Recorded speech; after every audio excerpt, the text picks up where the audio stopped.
Okay, it's lunchtime, so let's continue.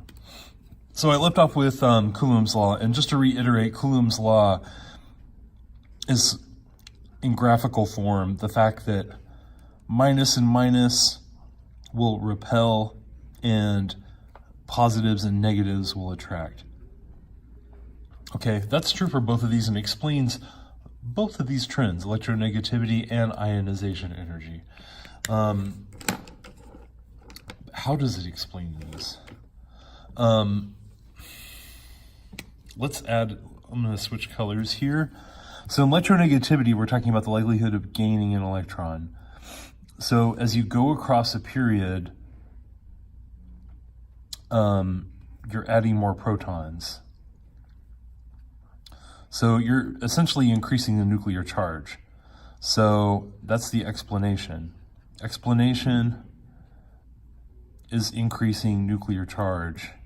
So, but the explanation for this one is also nuclear charge.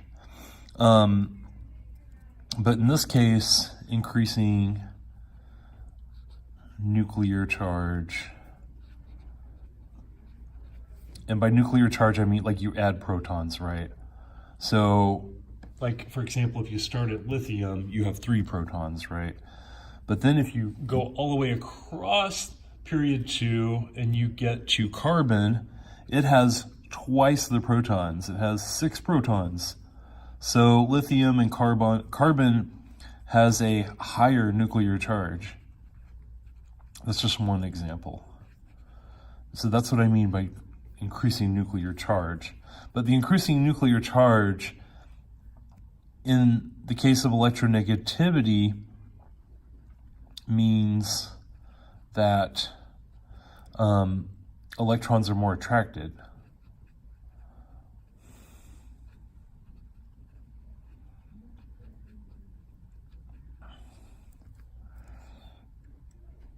And that's across a period. That's across a period, so I should specify that, across a period. And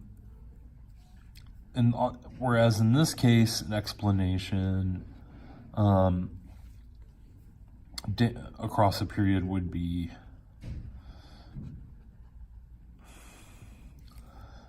similar in some ways, like the increasing nuclear charge is also playing a role.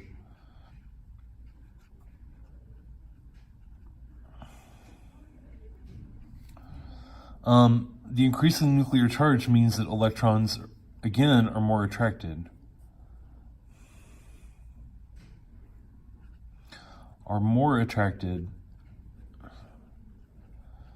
And so therefore less likely to leave.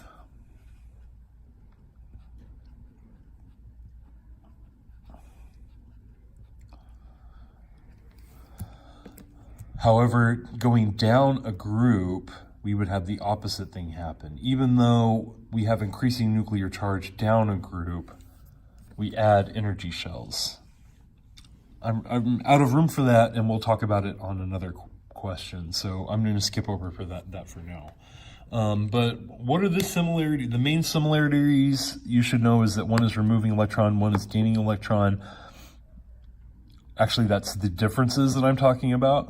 Let me get my story straight here. The similarities are that they both have the same trend, increases across a period, and decreases going down a group. And another similarity is that they're both governed by Coulomb's law, which means that as you go across a period, the increasing nuclear charge means that electrons will be generally more attracted to the atom. But when you go down a group, increasing number of electron shells means that because of electron shielding, you'll have repulsion. Okay, question number 2. Where are we at on time here? 4.5 minutes? Okay, I'll keep going. Fluorine 7 and fluorine 11.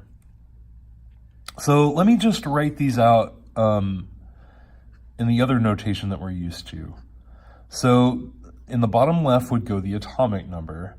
So the atomic number for fluorine is 9. That's the number of protons. So 9 equals protons. For both of them, that's true. If it didn't have 9 protons, then it wouldn't be fluorine. It would be something else. If you added a proton, you would have neon. If you took away a proton, you would have oxygen. So fluorine 7 and fluorine 11, this is the mass number. Okay. So the mass number goes in the top left, and it is a combination of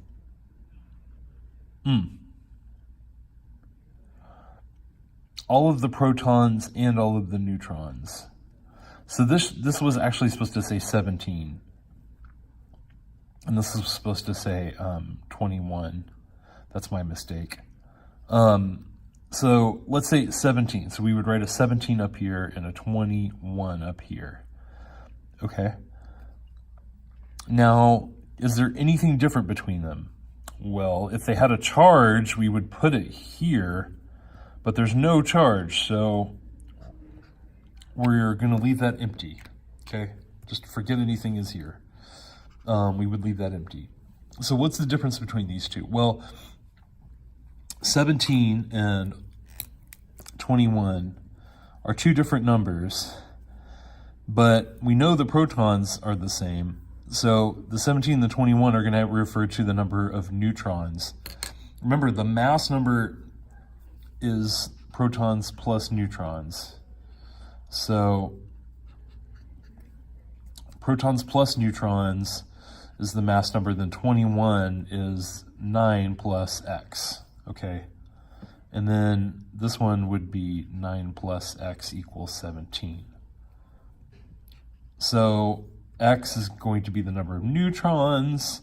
This is like essentially grade school math here, right? You guys can figure this one out from here. So this would be 8 neutrons, and this would be 12. So 12 neutrons and, no, 8 neutrons and 12 neutrons. So that's how they're different. They're similar because they have similar protons. They're the same. You could also state that as they're the same element. You could also state that they both have no charge.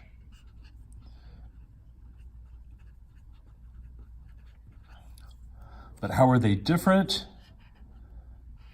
Different number of neutrons, which makes them isotopes. Isotopes of each other. Okay. How are we doing on time? 7.5 minutes. Okay, let's stop there and pick it back up on the next video.